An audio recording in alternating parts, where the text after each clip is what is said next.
Olá a todos, sejam muito bem-vindos. Pessoal, hoje traremos aqui um vídeo adicional para quem acompanhou os últimos 3 capítulos, né? As primeiras 3 aulas do nosso módulo inicial do Poética de Chesterton, onde comentamos, né, propomos o exercício a partir dos pontos retirados das suas leituras e acreditamos que seja útil, talvez, aqui a gente trazer um pouco de como retirar esses tópicos em especial ou ideias, enfim, tudo aquilo que a gente simplificou, né, nos encontros passados, principalmente ali na segunda aula.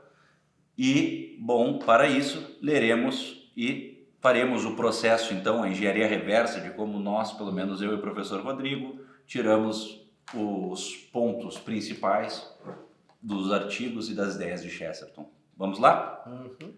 Perfeito. Chesterton começa aqui o artigo que pegamos, da leitura, né? Ele começa com a utilidade mais elevada dos grandes mestres da literatura não é literária. É coisa à parte do seu estilo soberbo e ainda de sua inspiração emocional. A primeira serventia da boa literatura é prevenir um homem de ser meramente moderno.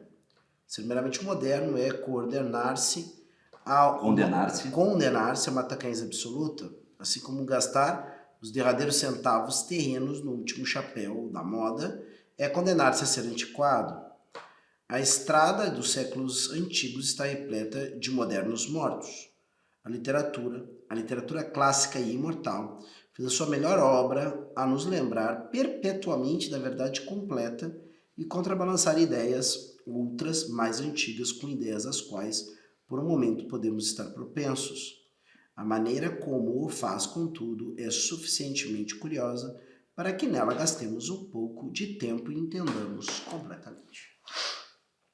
Bom, então aqui no primeiro momento a gente já pode perceber que Chesterton, aliás, isso vocês podem perceber dentro do argumento de Chesterton, a maneira que Chesterton escreve, no seu estilo, que ele, via de regra, vai começar tentando tratar de um elemento de senso comum e dar uma certa quebrada nesse paradigma, assim, ou seja, qual é a melhor coisa que eu tiro da literatura? Então ele pegou duas coisas que a primeira coisa que todo mundo vai pensar, né? Sim. Grande estilo e a inspiração do cara. E os próprios aspectos fundamentalmente humanos, né? Que é ali quando ele coloca clássica e imortal, faça a melhor obra nos lembrar da verdade completa e contrabalançar as ideias. Ou seja, pegar aquilo que não importa do tempo, não importa da época, vai ser humano. Mas aqui acho que também vale pensar, já fazer o exercício, como a gente está falando aqui de como tirar ideias também. Sim, essa é a ideia central. Mas aqui também vemos que Chesterton já nos oferece algumas imagens, como o último chapéu da moda, claro. Enfim. Né? Então aqui já serviria uma alegoria, por exemplo, dar um toque de algum personagem, né, a personificar aquele aspecto que ele nos traz à tona como enfadonho, né, do ficar datado e tudo mais, e criar um personagem realmente cartunesco, assim, uma figura, né, totalmente fora de sentido, né? Que a gente olha, tá todo mundo ali, é uma reunião formal e tal, e surge um sujeito com um terno laranja e flores na cabeça. Perfeito. Né? Então, aquilo seria a personificação desse aspecto, né, que é o estar datado, o estar contra o fluxo ali, né? Que seria, então, esse final aqui. A falta do balanço que ele propõe entre o contemporâneo e o atemporal. E o Chesterton ele coloca uma coisa bem interessante, tá? E isso eu coloco para vocês também, uma coisa bem prática da vida, assim. Gastar os últimos centavos com o chapéu da moda e condenar-se a ficar datado. Porque se são seus últimos centavos, você não vai poder comprar outro chapéu. Então, quer dizer, então compra um chapéu que você sabe que pode ser o último chapéu da moda, pode ser que não seja aquele chapéu que você vai chegar. Porque esse que é o negócio de chapéu da moda. Pode acontecer que uma coisa perenemente elegante volte a estar em voga em algum momento. Muito legal. Mas aquilo não é elegante porque naquele momento o pessoal voltou a usar. Aquilo sempre cai bem. Ninguém vai Sim. dizer pra você assim, bah, mas que coisa mais ridícula esse seu chapéu. Claro. Alguns, nesse momento, talvez digam assim, mas que maravilhoso esse teu chapéu. Mas ninguém vai se escandalizar. Exato. Ah, não, tô usando chapéu sempre cai bem. Então, quer dizer, isso pra nós também é... A gente não é partidário da ideia a vida é curta demais para não ler somente clássicos. Sim. Mas é de se pensar também onde eu estou investindo meus recursos. Exatamente, ia comentar isso, sobre a questão dos últimos centavos no chapéu da moda. Também ali eu pensar que eu vou gastar os meus recursos, meu texto, meu espaço literário, minha quantidade de argumentos, né, apresentando ideias que amanhã ou depois já não vão cair tão bem, já não vão ser referências presentes, não vão ser coisas preeminentes para o proveito daquele texto. Né? Ou então eu preciso fazer as coisas como o Chesterton faz, que eu acho que o Chesterton pode ser considerado nesse sentido em algum grau pai do que alguns chamam de jornalismo literário. Eu já defendi essa ideia numa live, mas que é isso, de pegar às vezes uma coisa super, né, corriqueira. Sim. E a partir dela falar de algo perene. Outras pessoas já fizeram isso depois também, como Capote, né, e outros caras assim. Mas é que pegar um ponto, algo que poderia ser simplesmente dito assim, ó, ah não, tal pessoa foi lá e matou todo mundo, né? E ele pegar e fazer uma reportagem sobre quem é o cara que matou, como que matou, por que matou, que tipo de ser humano está envolvido nisso. Sim, sabe? Cria uma cena mesmo isso. E um diálogo daquilo. O próprio diálogo, talvez não filosófico, mas pelo menos uma ponderação mesmo, uma meditação a respeito daquilo. Que vai interessar qualquer um. Né? Bom, exatamente. Isso tiramos do primeiro parágrafo, vamos lá. De quando em quando, na história humana, mas sobretudo em épocas irrequietas como a nossa própria, surge uma certa classe de coisas. No mundo antigo, dava-se-lhes o nome de heresias. No mundo moderno, chamamos-las modas. Às vezes são por algum tempo úteis, noutras inteiramente perniciosas, mas consistem invariavelmente da contemplação descabida de uma verdade ou meia-verdade. Assim, portanto, vai tudo muito bem em se insistir no conhecimento de Deus, porém é herético nele insistir, como Calvino, às custas de seu amor. Assim, portanto, é bom desejar uma vida simples, mas é herético desejá-la às custas dos bons sentimentos e boas maneiras. O herético, que é também fanático, não é um homem que ama a verdade demais. Nenhum homem é capaz de amar demais a verdade. O herético é o homem que ama a sua verdade mais do que a verdade mesma. Prefere a minha verdade que encontrou a verdade completa que a humanidade encontrou. Não lhe apraz ver o seu precioso paradoxozinho apenas amarrado a mais 20 e tantos truísmos no grande feixe que é a sabedoria do mundo. Muito bem. O elemento bem problemático aqui que Chesterton coloca, que nós somos atrapalhados em grande parte pelo fato de um amor descabido àquilo que é nosso, mais ou menos como uma criança quando se sente ofendida quando o pai, né, diz que não. Diz que não. Eu vou até pegar uma coisa que eu não tinha um complexo, se perdoe se eu choco algumas sensibilidades mais sensíveis, perdão pela redundância, mas tinha alguma coisa que as crianças poderiam cair num erro de até levarem as coisas abjetas que fazem para os pais como se fosse alguma coisa boa, como um gato, levando uma caça morta para o seu dono. E aí aquilo de rejeitar, ou seja, é meu, apesar de ser abjeto, feio, nojento. Sim. Eu quero que as pessoas aceitem. É minha coisinha. É a minha coisinha. É um pedacinho de mim. Exatamente. Eu quero que as pessoas aceitem aquilo porque é meu. Sim. Né? Ao invés de pensar assim, cara, é meu, mas que bom que as pessoas não querem guardar as coisas feias que eu faço ou cadáveres de animais ou coisas desse tipo de coisa. Exatamente, que não vão pegar todo o lixo que eu produzo na vida e me devolver ele. Exatamente. Fazer uma coleção. Ainda bem que as pessoas superam. Exato. Na verdade, a pessoa não aceita nem essa graça, né? Enfim, e esse próprio exemplo, ele já é uma imagem perfeitamente textual, perfeitamente possível de ser uma conversão da ideia aqui desse parágrafo para um texto literário. E, mais uma vez, a gente tem aqui isso. A gente consegue tirar pequenas coisas ao longo do texto e, com isso, ter muitos ganchos. Né? Imaginemos que aqui temos uma lista, não precisamos fazê-la imediatamente, mas imaginemos aqui, temos o sujeito fora de moda, né? Aí temos a criança que se magoa quando seus dotes não são reservados. Exatamente. Porque acolhidos. a mãe não quis guardar a fralda suja dela. Exato. Né? E com essa lista que a gente pode ir fazendo, a gente vai ver que vão ter algumas coisas mais afins que as outras, né? Claro que é um excelente exercício não se bastar em um só exemplo, né? Uma só imagem daquilo ali. A gente pode fazer um pequeno esforço para tentar produzir algumas coisas, né?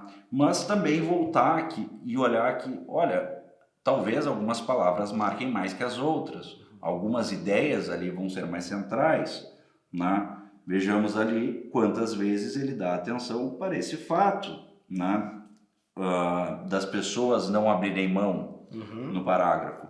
Da mesma forma, no primeiro, quantas vezes ele chama a questão do modismo, né? Que aqui na tradução se optou por modernismo, mas seria um modismo mesmo. Modismo, é aquela coisa do novidadeiro, né? É aquela coisa do... da novidade mesmo. Tanto é que em latim alguns traduzem inovatores por revolucionários, né? Porque justamente, qual é a ideia desse tipo de inovação? Sim, revolver, né? Por isso revolucionário. Porque ele é novo enquanto não tem a coisa nova. E a roda continua. Exato. Um novo sem necessidade, né? Sei lá, tanta coisa. Quer dizer, também ninguém acha que é um mundo maravilhoso, um mundo estagnado, né? Mas o problema não é a novidade, o problema é o que eu tenho que perder de bem já conquistado para ter uma novidade, né? Bom, seguimos aqui.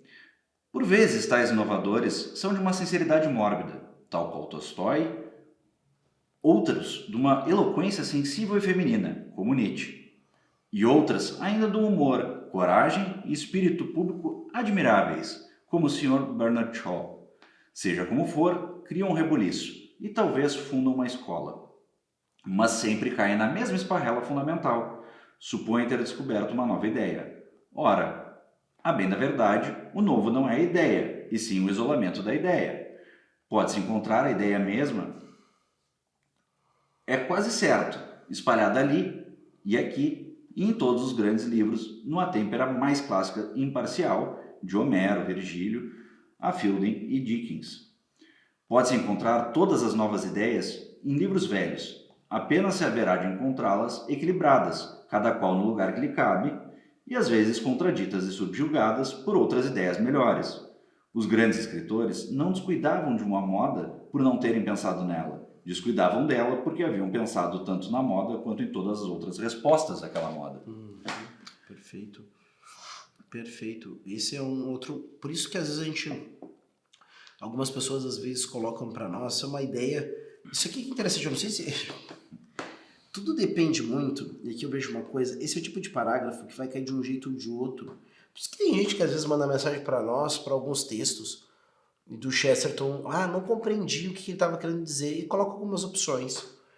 Para alguns de nós a coisa é meio óbvia, né? Algumas vezes não, depende muito aonde o quanto você tem conexões que te quando tem experiência colateral, né? Aquela experiência pregressa, experiência de vida, de leitura, de contato com a cultura, para saber ali do que ele está falando, né? Então, quem já teve um contato com os grandes clássicos, as grandes obras da literatura, realmente vê ali que tem detalhes, tem aqueles pequenos estão ali, mas eles não importam. Não, né?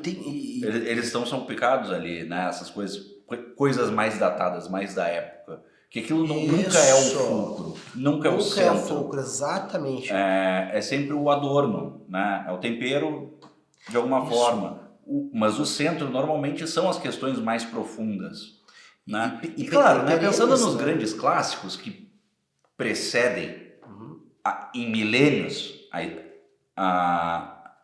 a imprensa e a facilidade de arquivar dependiam muito da tradição moral, evidentemente que vai se marcar na transição geracional, quando um conta para o outro ou uma anota do outro, né?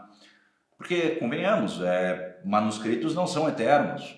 Papel e pergaminho não duram para sempre. Exato. Não.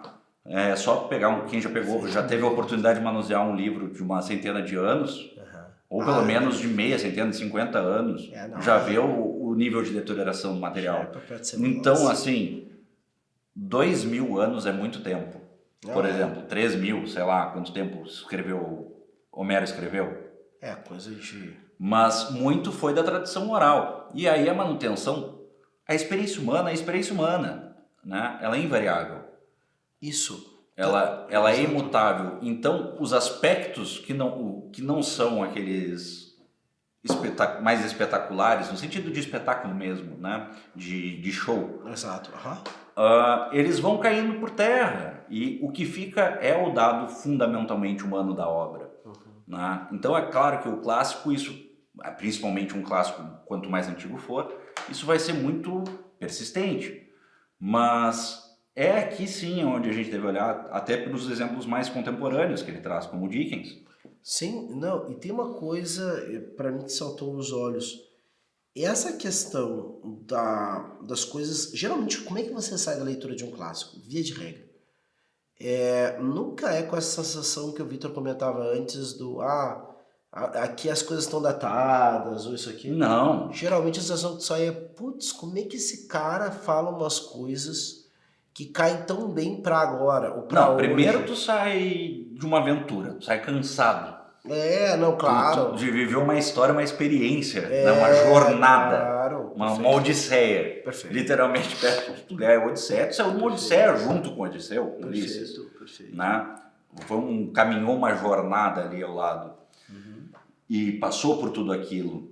Então, e num nível de imersão, porque a obra trata de forma absurdamente humana, inclusive com elementos fantásticos, né? Mitológicos,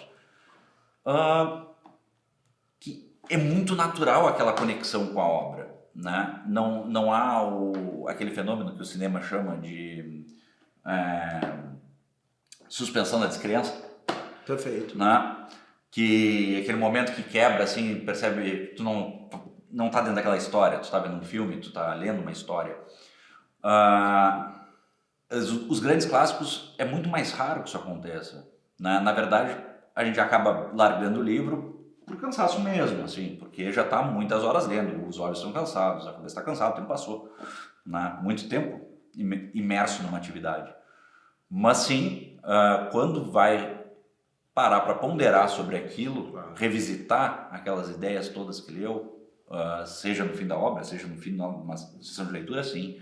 Acho que é perfeitamente natural acontecer isso, de a gente olhar e, meu Deus, isso é sempre, isso é desde que o mundo é mundo e que o homem é homem. O mundo é mundo, desde que eu só vejo, desde leituras como essa mesmo da Ilíada, eu me recordo agora do Canterbury Tales, do Chaucer, que é os Contos de Cantuária, que é um livro do século XIV, e você vai perpassando várias obras, Dickens mesmo, e outras pessoas. Poxa, o ser humano se debate sempre com as mesmas coisas e, na verdade, os dramas que realmente... Tu começa depois de um certo tempo até percebendo que há os mesmos dramas que te pegam. Daqui a pouco, você percebe que você é atraído paulatinamente por um determinado tipo de narrativa. Isso já acontece com você, pare para pensar por que acontece. Por que é sempre esse tipo de narrativa aí que me pega? Por que é esse drama humano? Se a história tem tal coisa, já me pegou. Eu gosto de questão drama pai e filho, eu gosto de questão de amores perdidos, eu gosto de romance de formação, uma galerinha do barulho aprontando altas confusões que até Deus duvida, na escola, no bairro. Agora preciso conceder uma coisa. Com esse parágrafo, Chesterton fez nosso trabalho por nós. Porque haja preguiça de dizer, olha, pessoal, ele explicou aqui como usar na literatura. Né? Aqui a gente não precisou tirar uma ideia. Perfeito. A ideia veio pronta, né? A ideia veio pronta, exatamente. Então, assim, o que tiramos desse parágrafo? Criar cenas, personagens e enredos fundamentalmente humanos. Mas tem uma coisa aqui bem importante, tá? Para não cair naquela coisa que Santo Agostinho falava. Para ensinar o que não fazer? Para não independente de não fazer, mas para realmente não se ver na perplexidade que ele se viu quando ele falava da questão do tempo. Que ele dizia assim, se me perguntas o que é o tempo, eu sei. Se me pedes para explicar o que é o tempo, já não sei. Um parágrafo desses que me entrega a ideia pronta, né? Vou dizer assim, eu já assumi, eu peguei o que ela quer dizer. Agora, isso vai ser um tanto ilusório enquanto você não for capaz de explicar isso para sua mãe enquanto ela bate um bolo. Tá? Sim, sem Esse dúvida. exercício de, como é que eu explico isso? Porque isso também interessa a minha mãe que gosta de novelas, por exemplo. Exatamente. Entendeu? Ela vê novela mais ou menos pelo mesmo motivo que alguém lê um bom livro. Exatamente. Bom, e aí a gente, realmente ali, quando eu comentei, que inclusive achei que era para não ajudar a levar, do saber o que não está aqui. Ótimo. A gente pode dar o exemplo pelo inverso. Uhum. Então aqui a gente poderia criar justamente uma cena, um personagem, aí pegar aquele personagem espalhafatoso lá do começo, o fora de contexto, e onde ele sempre tenta então sair da experiência humana, mas nunca realmente sai, ele só traveste ela. Então aqui seria uma forma de repente de ilustrar e pensar como fazer isso.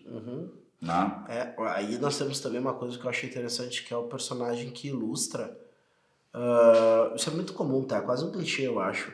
Que é aquele personagem que, na verdade, ele luta muito por uma independência em relação à circunstância.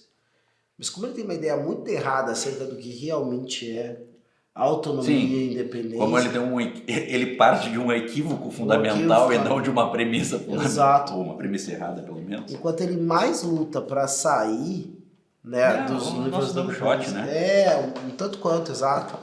Não, se eu tiver muito dinheiro, se eu tiver muito poder, se eu tiver muita influência, um dia eu poderia me sentir sossegado em relação à opinião dos outros homens. Sim. Não, mas justamente porque tu dá a bola para a opinião dos outros homens que você está sendo obrigado a toda essa jornada em busca de dinheiro, poder, influência.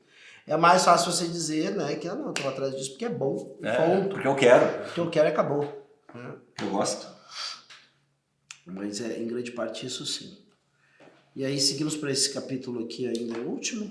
Podemos ler esse último parágrafo, acredito. Então, vamos lá. Caso não me esteja fazendo entender, hei de tomar 2 exemplos, ambos ligados às noções em voga, entre alguns dos teóricos mais jovens e fantasiosos.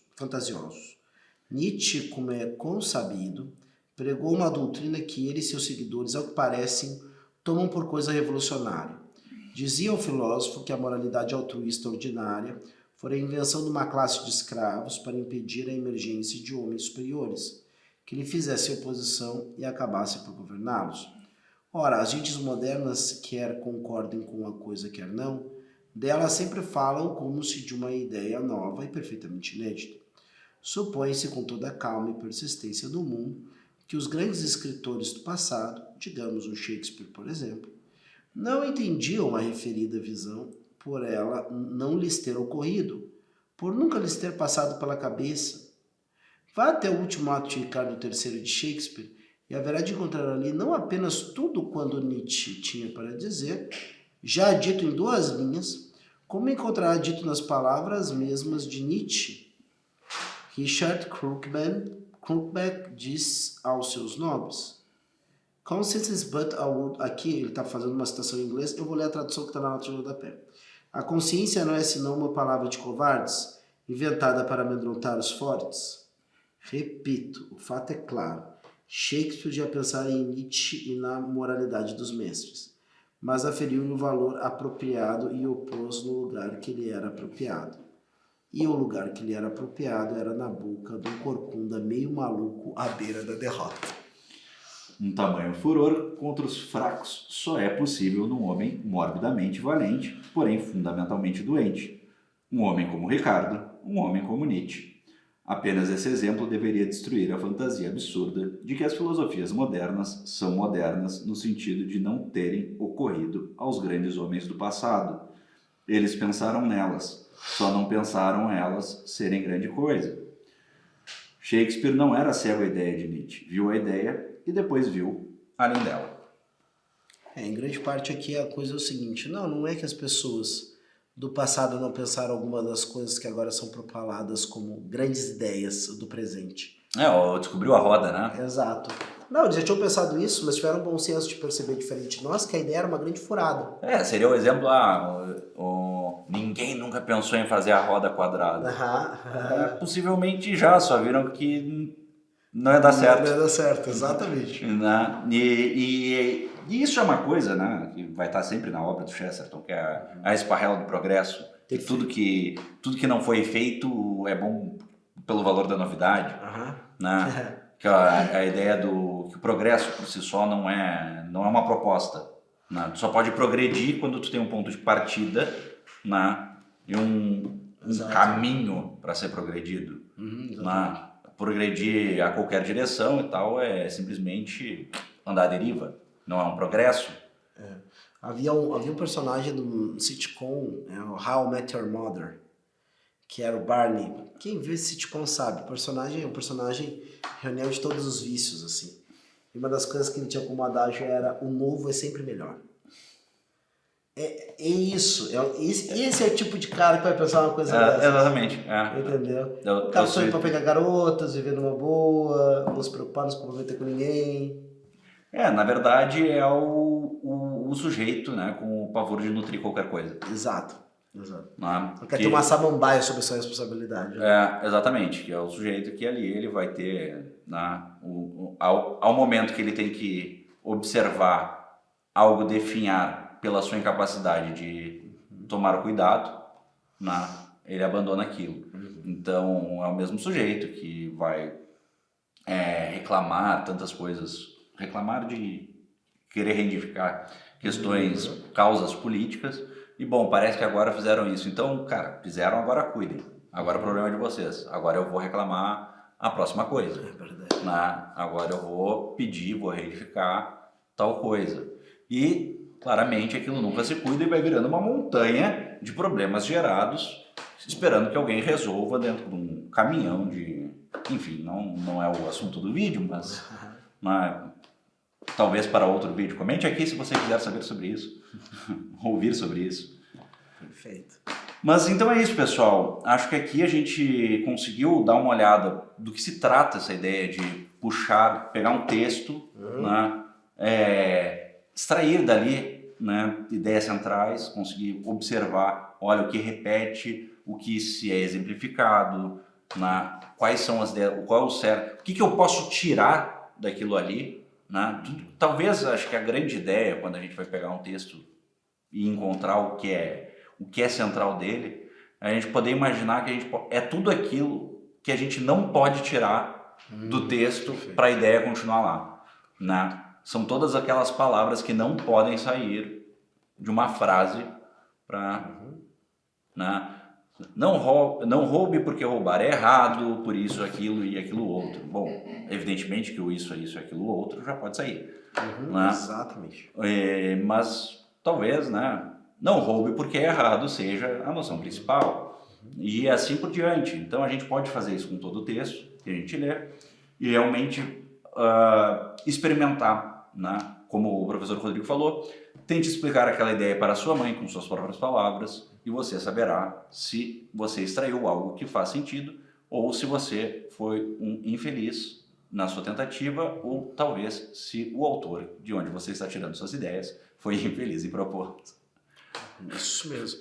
O único detalhe que eu acrescentaria é justamente isso, né? Faça essa síntese e vá anotando. Se você tiver como anotar, sem dúvida, vai escrevendo. Sem dúvidas. E discuta isso com alguém, converse com as pessoas. Lembre-se, se você vai escrever para alguém ler.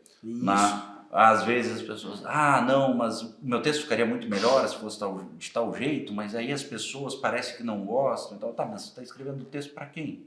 Para cachorro? Né? Você está escrevendo texto para micro-ondas? Não, você está escrevendo texto para leitores. Então, lembre-se, se você escreve para alguém. Isso aí. Até a próxima. Tchau, tchau. Tchau, tchau.